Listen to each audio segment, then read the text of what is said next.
Dans l'épisode précédent, nous avons brièvement raconté tout le processus de construction de la Volgati, qui a duré plus de 3 ans.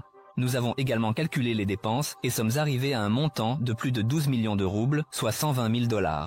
On pourrait penser que le projet est terminé, mais vous aviez beaucoup de questions, auxquelles nous allons répondre aujourd'hui. Nous allons terminer les petits travaux restants, vous montrer en détail toutes les fonctionnalités et observer la réaction des gens, ainsi que répondre à la question principale. Avons-nous réussi à légaliser la voiture? En somme, bon visionnage. Bien sûr, nous étions tous pressés de la peindre, de l'assembler et de sortir rouler, histoire de dire que le projet était plus ou moins terminé. Mais il est encore loin d'être terminé. Le projet est assez vaste, il y a beaucoup de petits détails et il reste encore quelques finitions à faire. Notamment cette partie du seuil. Ici, il devrait y avoir une plaque comme celle-ci qui ferme cette cavité, voilà. Et nous n'avons pas fabriqué cette plaque car nous étions pressés. Au début, on voulait la faire en carbone, puis on a changé d'avis. Finalement, nous allons la peindre de la couleur de la carrosserie, en bleu également. Pourquoi ne l'avons-nous pas fabriquée en même temps que le seuil? Parce qu'elle doit être amovible, car il est techniquement impossible de rendre cette cavité monolithique. Il doit donc y avoir une sorte de compartiment ici. Et maintenant, dans le cadre de toutes ces finitions, nous allons également nous occuper de la fabrication de cette pièce. Pour mieux comprendre, je propose de regarder cette pièce dans sa version d'origine. Ici, il y a eu beaucoup de débats sur sa nécessité. Mais finalement, nous avons décidé de rester fidèles à l'original. Et puisque cette pièce existe sur la Bugatti, il vaut la peine de la réaliser aussi sur notre moitié de Bugatti. Ici, tout est relativement simple. Nous avons protégé le seuil avec du ruban adhésif qui sert de séparateur. Nous avons appliqué la couche nécessaire de mat de verre et une fois qu'elle a séché, d'un geste léger, nous retirons l'ébauche brute.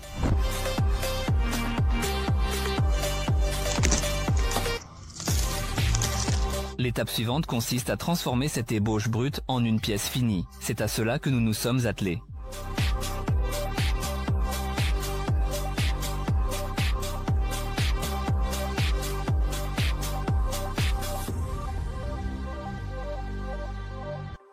Nous avons poncé, enduit, affiné la forme jusqu'à la perfection, puis fait l'apprêt et la peinture.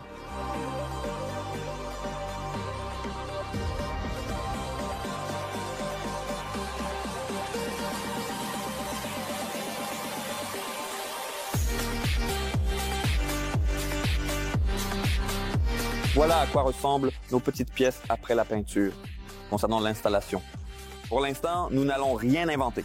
Nous voulons juste profiter rapidement d'une bonne météo pour sortir la voiture, rouler un peu en ville et filmer.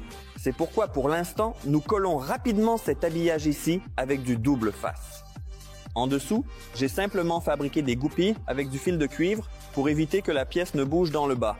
Donc ici, elle s'insère dans les trous grâce aux goupilles et là, on colle avec du double face.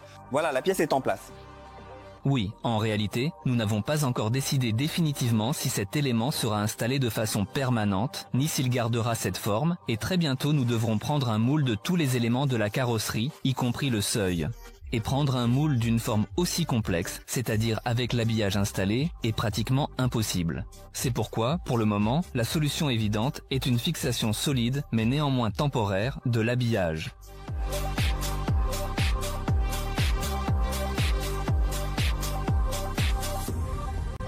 Il faut ajuster ce plastique, ce qu'on appelle la grille d'auvent, qui, pour des raisons évidentes, ne s'installe pas correctement, car nous avons déplacé le mécanisme des essuie-glaces.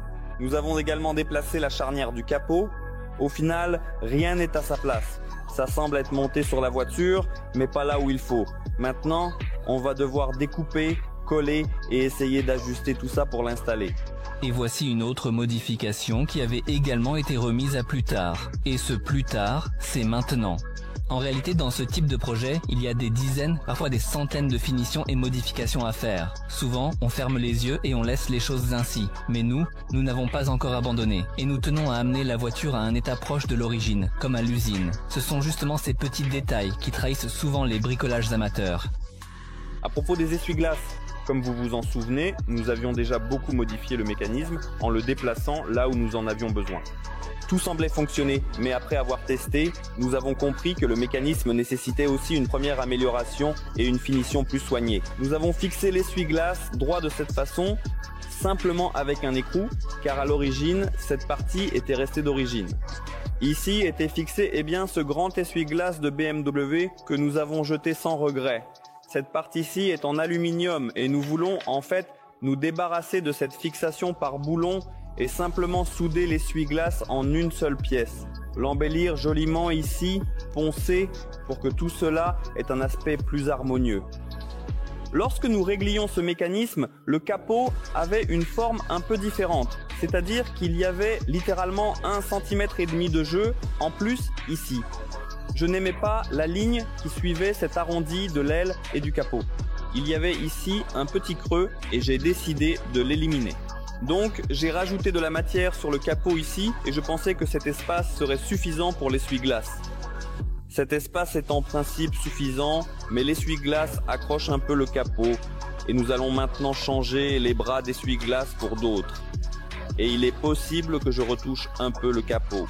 C'est-à-dire que je vais peut-être le poncer un peu en retour, mais de façon à ce que cette ligne ne disparaisse pas. Actuellement, elle est parfaite, belle, elle forme une légère vague. J'ai essayé d'une certaine manière de poncer le capot, mais uniquement le bord. C'est-à-dire que nous n'allons pas repeindre le capot, je vais juste poncer un peu le bord et le retoucher. C'est une étape intermédiaire. Cet essuie-glace n'allait pas car il accrochait le capot. Voilà, on voit les marques. Voilà ce que nous avons réussi à obtenir. Donc, ce bras a été pris d'une BMW, on a modifié le mécanisme ici. En réalité, il rend plutôt bien sur la voiture. On ne voit que cette partie-là. Et pour l'instant, tout me plaît. Maintenant, on l'installe sur la voiture, on regarde avec les essuie-glaces, on règle pour voir comment ça va fonctionner. On va mouiller le pare-brise pour ne pas rayer et on va tester tout ce mécanisme.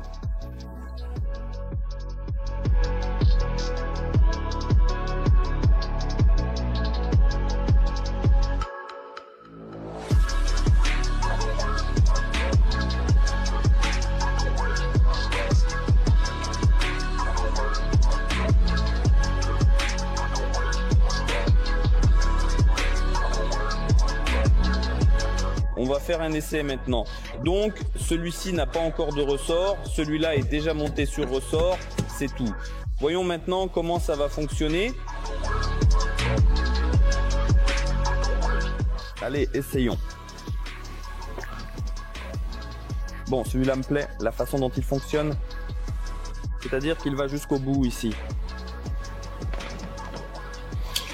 Cette position nous convient probablement le mieux.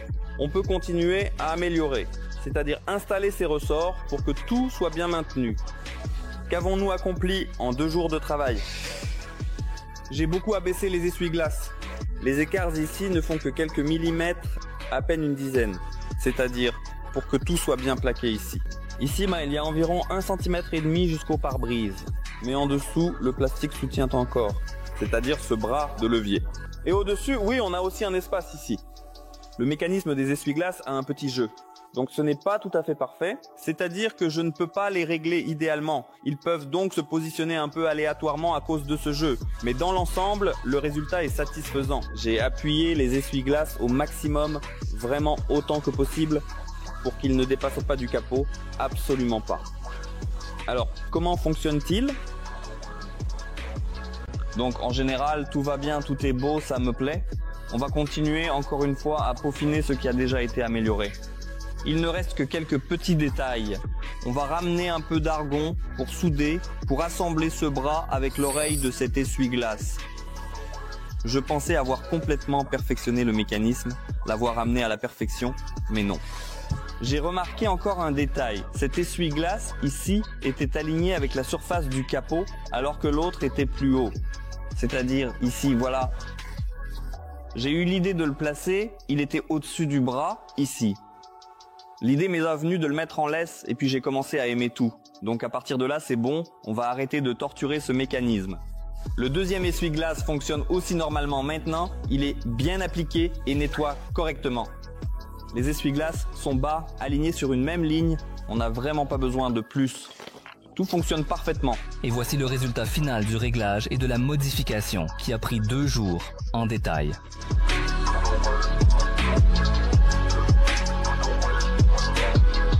Enfin, l'étape la plus agréable du travail, peinture, installation et présentation de la solution terminée.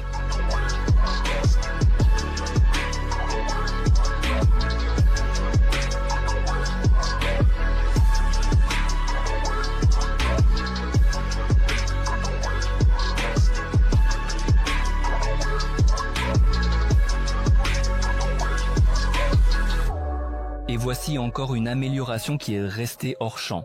Ce contenu n'a pas été inclus dans l'épisode précédent, car nous l'avions un peu perdu. C'est l'histoire des passages de roues arrière. Comme vous vous en souvenez, l'arrière de la voiture est devenu nettement plus large et, par conséquent, les anciens passages de roues d'origine BMW ne nous conviennent plus, contrairement à ceux de l'avant. À l'avant, nous avons conservé les passages de roues d'origine qui se sont parfaitement adaptés aux nouveaux ailes, car leur forme et leur taille n'ont pratiquement pas changé. Mais à l'arrière, nous avons dû les élargir d'une largeur assez conséquente. D'abord, un prototype a été réalisé, puis la version finale du passage de roue a été fabriquée sur cette base.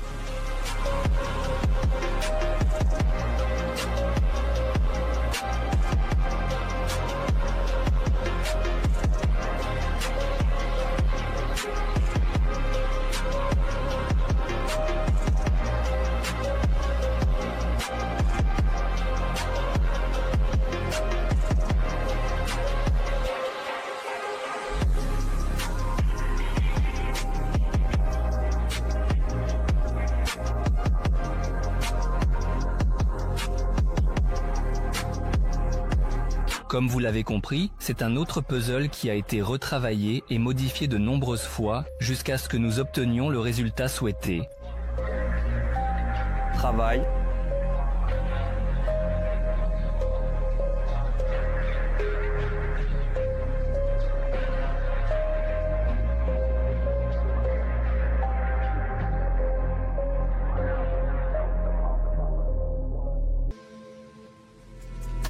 Sur les erreurs concernant notre voiture. Comme vous vous en souvenez, nous avions un mécanisme de serre qui fonctionnait parfaitement, mais ce mécanisme était un prototype. C'est-à-dire qu'il s'agissait d'un mécanisme en contreplaqué, bancal, avec beaucoup de jeu. Il était difficile d'ajuster quoi que ce soit dessus. En principe, on y est quand même parvenu, mais il est évident qu'un mécanisme en contreplaqué ne sera pas durable. Ce n'était qu'un prototype pour comprendre de quelle taille devait être la boîte afin de tout y dissimuler et de quel type de plateforme nous avions besoin pour tout installer. Ensuite, un important travail d'ingénierie a été mené pour développer et améliorer ce mécanisme fragile. Au final, nous sommes satisfaits du mécanisme et maintenant, nous allons l'installer sur la voiture. Notre trappe, qui est vide, sans le renne, se déplace vers l'arrière, puis la trappe avec le renne jaillit vers l'avant. Et dans l'ordre inverse, le renne rentre à la maison et la trappe se referme. Notre construction est assez grande, volumineuse et nous ne pouvons pas la fixer à l'arrière du capot. Cette construction reste fixée sur ce renfort, tandis que le capot se soulève vers le haut. Et cette petite trappe reste alors vide. Et lors de la fermeture, elle doit donc parfaitement s'aligner avec la surface du capot, ni plus haut ni plus bas. Beaucoup ont écrit que notre mécanisme était très encombrant et ont cité en exemple des solutions plus compactes et élégantes. Oui, en effet, il existe des mécanismes moins encombrants qui s'installent sous le capot et se fixent directement à celui-ci. Mais tous sont montés sur des Volga d'origine, où il y a un énorme espace entre le moteur et le capot. Dans notre cas, il y a très peu de place à cet endroit. La seule solution, c'est donc ce mécanisme volumineux. Nous travaillons à l'amélioration d'un mécanisme déjà modifié. Nous l'avons installé et fixé. Il est fixé avec 4 boulons. Notre mécanisme est devenu beaucoup plus lourd, car il est désormais fabriqué en métal. Cette barre sur laquelle il est fixé nécessite également un certain renforcement. C'est-à-dire qu'elle était vissée ici avec 2 boulons. Et maintenant, nous comprenons que cela ne suffit pas. C'est-à-dire qu'il y a un certain jeu. Nous allons percer un trou ici, puis ajouter encore quelques entretoises supplémentaires pour renforcer la structure. Nous verrons si cela donne le résultat souhaité. Ce panneau est encore brut, non fini, car il nécessite pour le moment des améliorations. Mais ensuite, justement, c'est cette amélioration qui a lieu.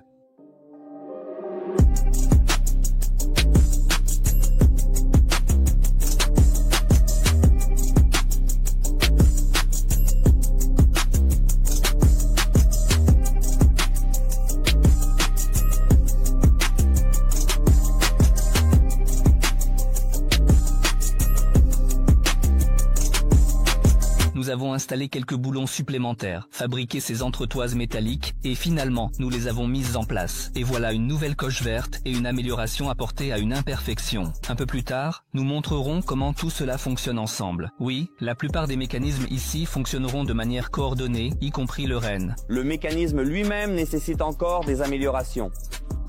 En effet, du fait que nous avons suspendu ici un renne lourd, le couvercle est soutenu à cet endroit, ici chez nous, et donc l'axe arrière est maintenu fermement. Mais l'axe avant n'atteint pas sa position supérieure. Et il reste ici un certain espace. Et c'est sur cet espace que ce renne saute. Je peux fabriquer un support quelconque et ainsi surélever à cette hauteur. À ces endroits, je veux coller une sorte de tampon en caoutchouc pour que le rouleau soit soutenu en douceur et éliminer cet espace afin qu'il ne saute plus dessus. Et il est évident que lors de l'utilisation de la voiture, c'est-à-dire sous le capot, de la poussière ou du sable peuvent s'infiltrer ici, donc il faut prévoir une protection. Tout cela est en cours. Pour l'instant, nous allons finaliser toute la mécanique, puis nous nous occuperons de sa protection. Je vais essayer de fabriquer ces butées à partir de cette mousse de caoutchouc poreux et voir comment elles amortissent les chocs. C'est-à-dire que nous avons juste besoin d'un tout petit morceau de caoutchouc que je vais coller dans le mécanisme.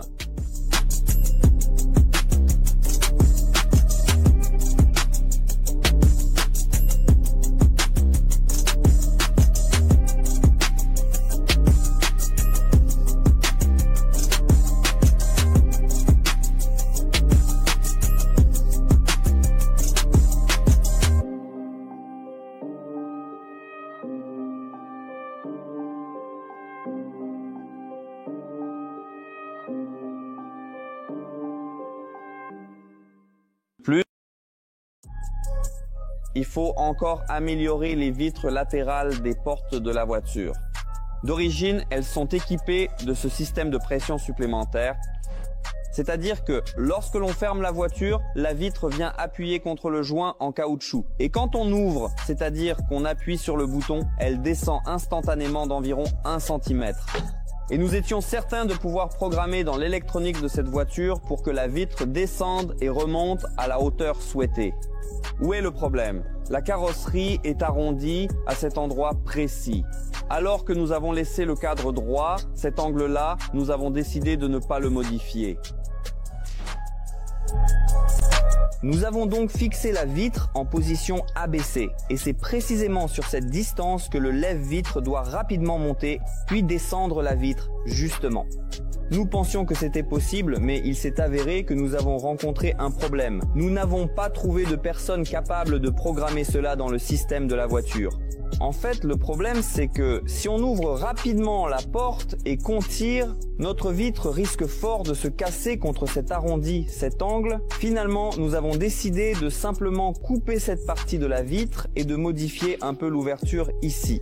C'est-à-dire que, bien sûr, nous n'allons pas abîmer la carrosserie peinte, donc ce seront des endroits qui ne seront pas vraiment visibles, mais bien sûr, ici aussi, nous allons faire en sorte que tout soit joli. Mais ce que je veux dire, c'est qu'au niveau du design, rien ne changera fondamentalement.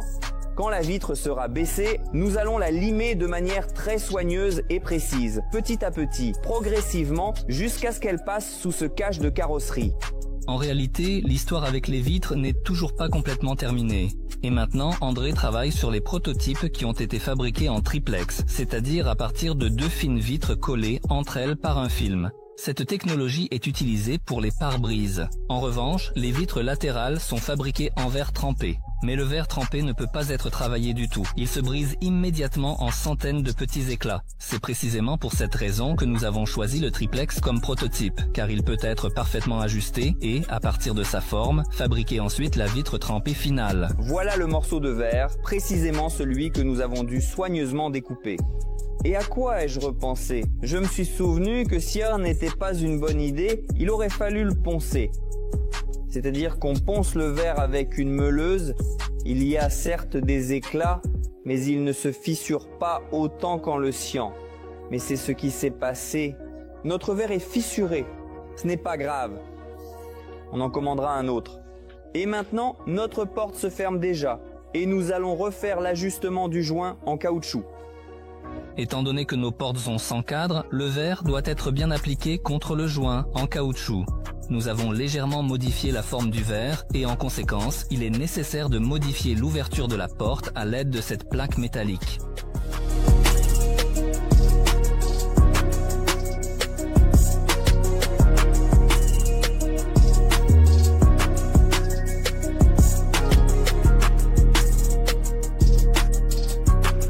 Il reste reste encore un petit détail à régler avec cette ouverture de porte, à savoir qu'ici le verre ne presse pas contre le joint et il faut modifier la forme du rebord où s'insère justement ce joint qui maintient le verre.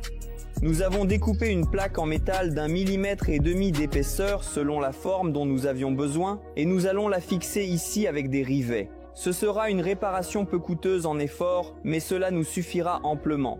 Autrement dit, le joint sera installé dessus et le verre sera maintenu exactement comme il le faut. Comme vous voyez, nous ne nous sommes pas encore occupés de l'habitacle. À 90%, il est composé de l'ancien intérieur d'une BMW. C'est un gros chantier à part, qui est pour l'instant en pause.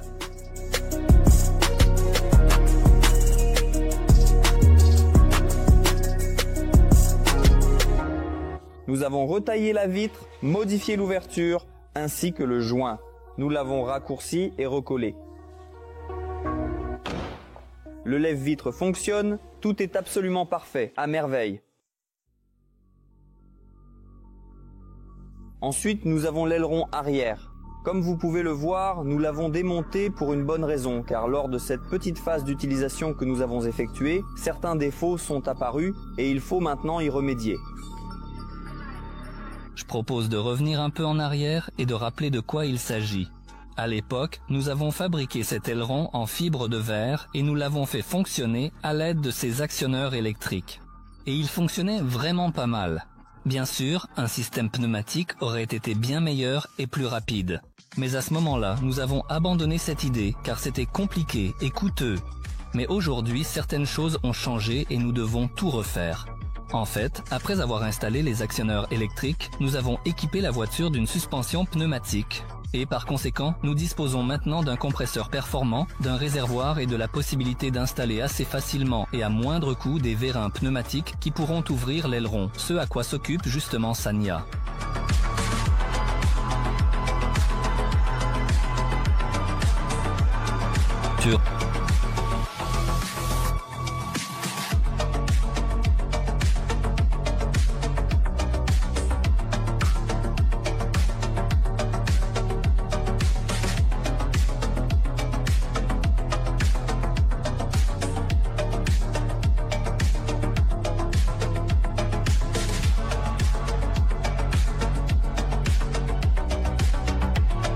réalité, par leur forme et taille, ils sont presque identiques aux actionneurs électriques. C'est pourquoi la modification s'est faite simplement et rapidement.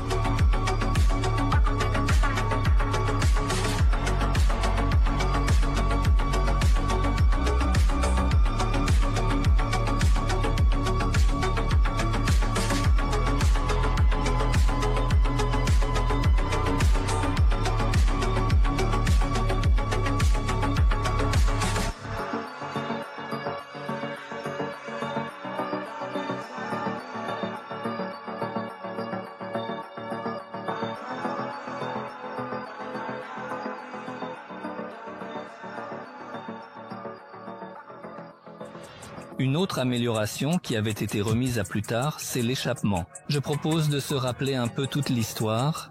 Au départ, nous avons fabriqué un modèle en polystyrène extrudé. À l'origine, il s'agit d'un élément décoratif en aluminium. À ce moment-là, nous n'étions pas en mesure de le fabriquer nous-mêmes. Et c'est notre abonné Oleg de l'atelier Oleg Customs qui nous a aidés. Comme vous l'avez compris, nous lui avons envoyé la pièce en polystyrène par livraison express. Après avoir reçu le colis, Oleg s'est rapidement mis au travail, ce que vous voyez à l'écran. Je laisserai bien sûr le lien vers son atelier dans la description. Et voilà, après seulement quelques jours, le travail était terminé, emballé et renvoyé dans notre atelier par le même service express. Au final, nous avons reçu une copie vraiment réussie, nous l'avons installée et ainsi le travail sur l'échappement était terminé. Et ce n'est qu'à présent que nous revenons sur cette question. Tout d'abord, nous prenons un nouveau silencieux qui pourra être installé à l'endroit prévu. Nous coupons immédiatement tout ce qui est superflu car il n'existe pas de solution d'usine prête à l'emploi dans notre cas, il va falloir tout inventer à nouveau. Une fois toutes les pièces inutiles démontées, nous essayons le silencieux à l'endroit prévu, nous constatons que tout va bien et nous continuons. Et puis nous devons connecter cette banque à la ligne principale de l'usine. Ici, tout est relativement simple. Nous avons soudé les éléments de raccordement, les brides, puis installé la ligne à sa place.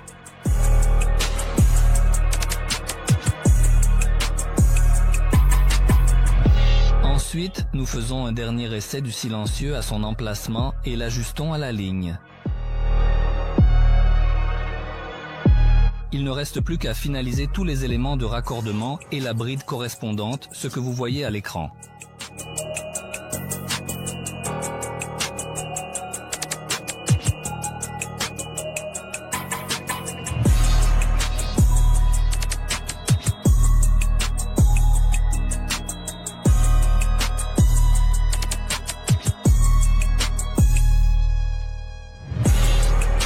Et voilà, après une journée, la ligne est prête. Il ne reste plus que la partie décorative. Comme vous vous en souvenez, l'élément principal a été fabriqué pour nous par Oleg. La ligne vient tout juste d'être soudée par Sania, mais il manque encore le dernier maillon de cette chaîne, celui qui reliera la partie décorative à la ligne. Vous voyez sa fabrication à l'écran ? En fait, il s'agit aussi d'un élément décoratif qui masque la jonction peu esthétique du tuyau. Nous l'avons fabriqué en aluminium et peint en noir, tout comme l'intérieur de l'embout principal.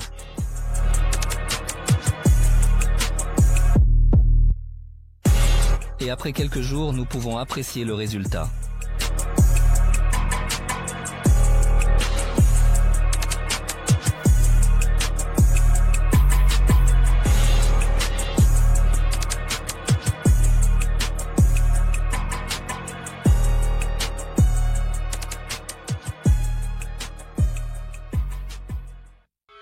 Pendant ce temps, la voiture était assez brûlée et légèrement rayée par endroits.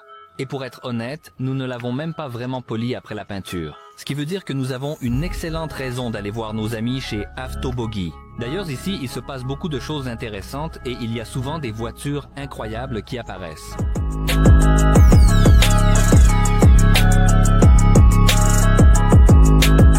Alors, cette magnifique voiture est enfin arrivée chez nous, célèbre, déjà très remarquée sur toutes les plateformes possibles, je pense.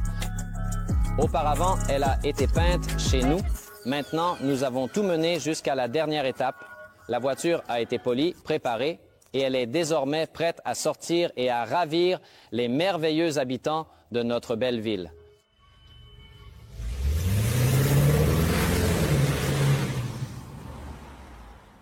Et maintenant, on peut dire avec certitude que désormais, nous sommes prêts pour la sortie finale et élégante. Et voici la démonstration promise des systèmes. Comme prévu, ils fonctionnent ensemble. Après avoir déverrouillé la voiture, il se passe la chose suivante. La figurine du cerf sort et l'aileron arrière s'ouvre puis se referme, saluant ainsi le propriétaire et vérifiant le bon fonctionnement des systèmes. La voiture se soulève également au maximum grâce à la suspension pneumatique. Cela est fait afin de rendre l'accès à l'habitacle aussi confortable que possible, car il est vraiment difficile de s'installer dans une voiture très basse. Et une fois le moteur démarré, la voiture comprend que vous êtes à l'intérieur et s'abaisse de nouveau. Bien sûr, la hauteur de la suspension, c'est-à-dire la garde au sol, peut être réglée manuellement pour la lever ou l'abaisser.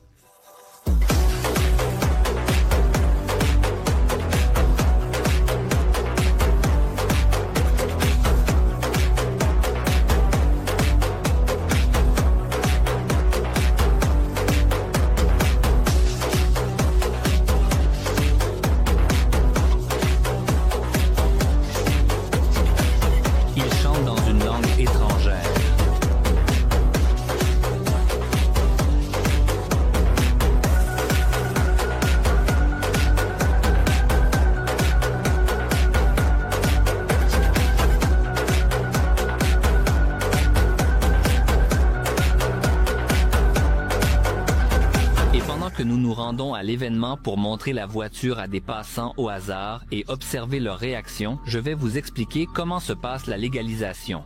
Beaucoup ont remarqué la plaque d'immatriculation sur la voiture dès l'épisode précédent et ont pensé que nous avions réussi à l'enregistrer.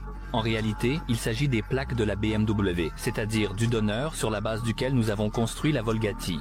Après avoir passé toutes les démarches administratives, il est devenu clair qu'il est impossible d'immatriculer ce véhicule en Biélorussie. La seule option pour la légaliser, c'est l'enregistrement d'un nouveau véhicule en Fédération de Russie. C'est relativement faisable, mais il y a un détail. Premièrement, cela coûtera un peu plus de 2 millions de roubles, soit 20 000 $. Mais même si l'on réunit cette somme, notre donneur ne répond pas à toutes les exigences.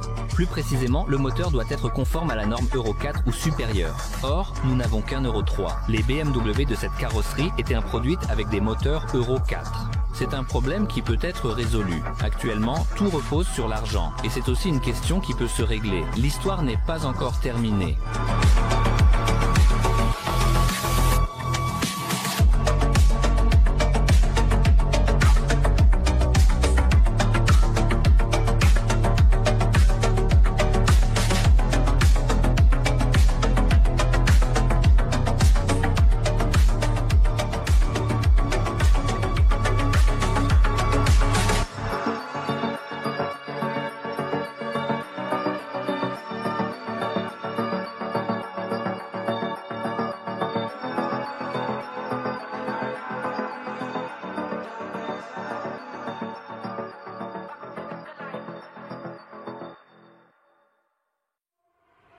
Vous nous avez reconnus? Oui, je suis abonné à vous. Je voulais juste demander, connaissez-vous cette voiture? Oui, je connais cette voiture. J'ai regardé comment vous l'avez fabriquée. Waouh, c'est génial. Et quelles sont vos impressions?